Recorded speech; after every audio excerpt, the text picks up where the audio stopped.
Welcome to the Let's Talk About It with Keola podcast. On this podcast, we have open minded, occasionally emotional, and thought provoking conversations about topics that hopefully will lead to some new perspectives. I'm your host, Keola, and to set the tone for my day, I normally like to start with an affirmation. So today's affirmation is I will not let negative people or negative experiences drag me down, because y'all know how that can be. And then we're going to talk about, should women share expenses when you're dating? Y'all think about that, okay? And I first of all just want to thank you guys again for just joining me today. And this is my very first episode. And I've had a lot of people to ask me, what made me start a podcast. I've sold real estate for the last 22 years and just kind of wanted to do something a little bit different, decided to pivot. I'm not one dimensional. I am actually a very versatile person. So this is just another part of me that I wanted to share and kind of show that I have other opinions. And, I wanted to kind of get into some other conversations to share with whoever's willing to, participate with me. So anywho, let's just talk about it. So let's talk about some stuff. Let's get into the conversation. So you know how when you're having that very first date and you've had those conversations with the person and you're going on that first date and you hopefully have had enough conversation to decide whether you're going to pay or not. Who's paying? Should the woman pay for everything? Or should the guy pay for everything? Should you split it 50-50? So you know how it is now, these women will run up a check on you guys. The guys will actually be expecting to spend, the very bare minimum and then, expect the most from us as women. So, kind of want to hear what y'all got to say about it. My perspective is, I never go on a date without the money in my pocket, in my purse, to carry my own expense. So I'm not going without being able to carry myself. I think creating an understanding before you get there minimizes any false expectations, right? So if he's paying, I think it's fair to say I'll pay for the tip, I'll carry the tip. So there's no misunderstanding to say, well, I paid for the dinner. Can I go home with you? Yeah, we're not doing any of that. And I think if you've had enough conversations leading up to the date, I think it should be pretty clear when the date is over. Some women are okay with going home with the guy after the date. That's not, what I do. That's not how I move.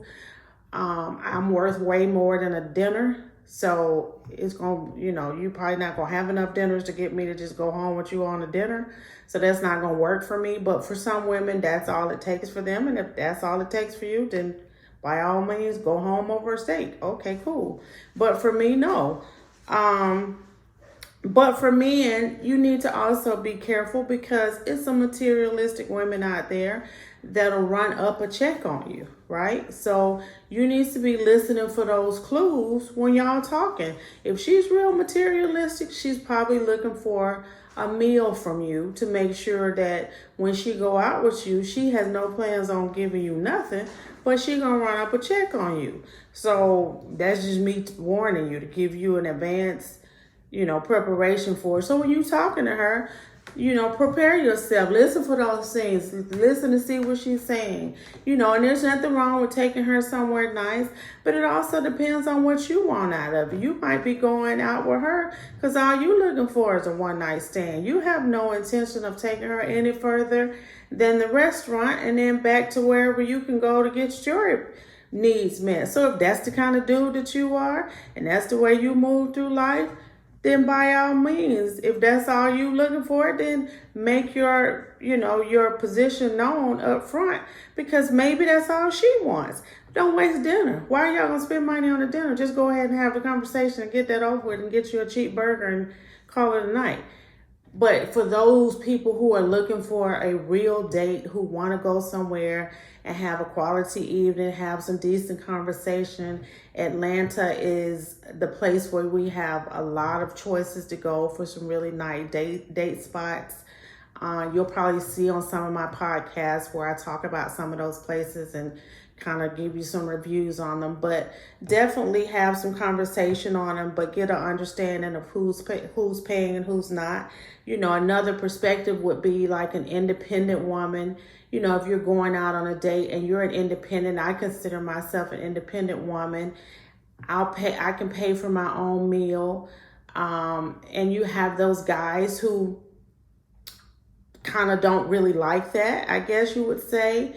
I've been on a date before, and the guy thought, I guess he was, he thought he was balling out, like he spent $100. Bro, I had $100 in my pocket. Like, here you go, here's $100. You want your $100 back? Like, really? But I have to remember that, men need to feel important. Men need to feel like they're doing something. So when we are independent as women, we have to know how to scale that back and let men feel like they are important, feel like they're moving in a leadership role, and know how to balance that and not be too independent. That's why a lot of, independent women are single, because they run off to men who are good men, or like, shy away from the very independent women because they're like, they don't need them. Well, that's not true. We do need men to still be protectors and providers. It's just we've had to do it because maybe before we got to those kind of guys, the other men weren't stepping into their role, so we had to do it. Maybe we were having to be the leader of the household because the leader who was supposed to be the leader wasn't doing what he was supposed to do. He wasn't wearing his shoes correctly. He was putting them on backwards. So we had to put the shoes on and carry the role. So, but definitely don't run away from that. And if you're an independent woman, do what you got to do. Be a boss about it. Carry your boss bag and be the boss, but just have balance with it. Know how to, operate in that role and still let the man know that this is what I do and this is why I do it. And then know how to still be a lady with it. Let him, pay. So if he wants to pay for the dinner, let him pay for the dinner, but don't let it be a power struggle. I had a friend that, was one of the downfalls to her relationship it was always a power struggle. If he want to pay for the dinner, let him pay for the dinner if he wants to do it. And maybe you say, hey, the next time I'll pay for the dinner. So it's a balance in there. You pay this time, I pay next time. And that way it feels good to both people. And then you have those generational stereotypes where they were taught that that's what the man should do. The man should pay for everything. The man should pay for the dinner, the tip, everything involved, bring flowers, do all of the above. And that's the expectation. The woman should never pay for anything. The downside to that is, in this generation, some women are not looking for a traditional man. You got those independent women who are like, yeah, I ain't with the traditional thing. And then you got, those women who will take advantage of those men who are like that. Excuse me. So you have to be able to kind of put some balance in that. And the generational, traditional men have kind of, like, you can't really find them. But if you got a guy who's willing to pay for the dinner, pay for the tip, bring you some flowers, like, where are you? Because I ain't really seen a whole lot of those, and especially, young men are like looking side-eyed, like they pretend like they don't even know what you're talking about when you say flowers. They don't even know what 1-800-Flowers is. Like, what? Candy? Ordering something like, that's another podcast because I'll get on another conversation about that. But I think that there needs to be a balance. I don't think the conversations are being had before someone goes on a date to understand what expenses should be shared, what expenses are expected to take place, what restaurants. There's so many restaurants here in Atlanta that are high end. You know, if you ask me before we go on a date, like where would you like to go? And I told you the Atlanta Fish Market, which is in Buckhead, I would hope that as a male, you go on and Google it so you know like what the menu was like, and you know kind of what the prices are, and you know kind of what the ambiance is, so that you kind of are prepared for it. Because if you select the restaurant, I'm gonna do it. I'm gonna go check it out. I'm gonna Google it and look at it and see where it is and see what's on the menu, so that I can say, oh, okay, yeah, you mentioned you wanted to go to this place, and you know I don't think I might want to go there. So my advice is, you know, have a conversation about it. And I don't care who you're going with. As a woman, you should always, on your first date, drive yourself. Meet them at the restaurant. Because if it goes south, you drive yourself off. Because if I meet you at a restaurant and it goes south, I'm out of here. Peace out. We gotta get myself home. I'm not letting you pick me up on the first date and I get there and you say something off the wall crazy and I gotta depend on you to get me back home. Yeah, no, bro, I'm out of there. So I think as a woman, your first date, maybe even your second one, you should drive yourself. Because you don't really, like, a conversation on the phone is different from meeting somebody in person. So you should really drive yourself, and you should always come with your own money, just in case. You know, you just never know. And sometimes you get people in person and maybe they told you, yeah, we were going to do this, you know, woo, woo, woo. And then you get in person and they don't like something you said and they switch on you. And now they don't want to pay for the dinner and now you stuck. So, you know, people can be funny, men and women. And so you just want to make sure as a woman, you're always, you know, prepared. That's what I've always told my daughter to do, you know, to be prepared. So when she goes somewhere, she is always able to handle her own and drive herself home whenever she needs to drive herself home. Make no mistake about it, you know. So that's kind of what we practice as women when we're dating. And even, you know, as a guy, you know, girls, like I said, will try to run up a check on you. So you have my son. Make sure you have a conversation, you know, to make sure she's not trying to run up a check on you. Did you get to the restaurant and she just ordering the most expensive thing? She throwing shots back and throwing shots back and throwing shots back. And she getting the lamb chops. She getting all the appetizers. She getting everything. Wait a minute. I didn't even order that. How you going to order? But, you know, he's going to pay for it, of course, but now you know that's what she came for.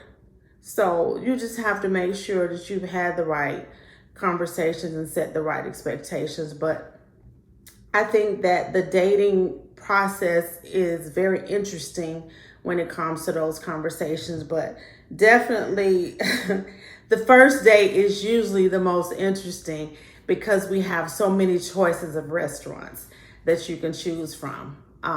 But I'm really excited about having the opportunity to kind of share these things with you. And we're going to talk about a whole lot of different things. This is just one of many conversations, but I'm interested in seeing what your perspectives are. But I will tell you this, I'm definitely open to, I believe in freedom of speech. I want to hear what you say, but do not come on here and say something negative for me. This is not the platform from that. This is for that. This is a positive platform.